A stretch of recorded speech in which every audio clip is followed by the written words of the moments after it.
നല്ല മണം വരുന്നുണ്ട്. കറിവേപ്പിലയുടെയും വെളിച്ചെണ്ണയുടെയും ആ ഇഞ്ചിയും പച്ചമുളകും ഉള്ളിയും ഒക്കെ കൂടിയിട്ടുള്ള നല്ല മണം വരുന്നുണ്ട്.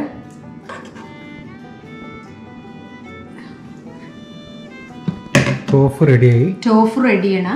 ടോഫ് നല്ല ക്രിസ്പായിട്ട് വന്നിട്ടുണ്ട്. ഉള്ളിൽ നല്ല സോഫ്റ്റാണ്, നിങ്ങൾക്ക് കാണാം. ഇത് ക്രിസ്പാണ്, ഉള്ളിൽ നല്ല സോഫ്റ്റാണ്. ഒരു 15 മിനിറ്റ് എടുത്തു കേട്ടോ എയർ ഫ്രയറിൽ. പിന്നെ ഇതാ ചപ്പാത്തി, നല്ല റോട്ടി, നല്ല ഫ്രഷ് റോട്ടി ഉണ്ട്. അപ്പം നമുക്ക് കഴിക്കാം. ഞാൻ ടേസ്റ്റ് ചെയ്ത് നോക്കട്ടെ.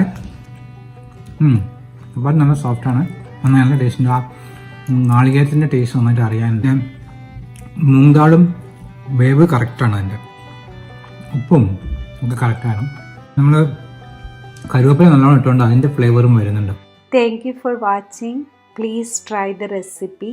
Please like and subscribe to Geeta's Kitchen. Thank you.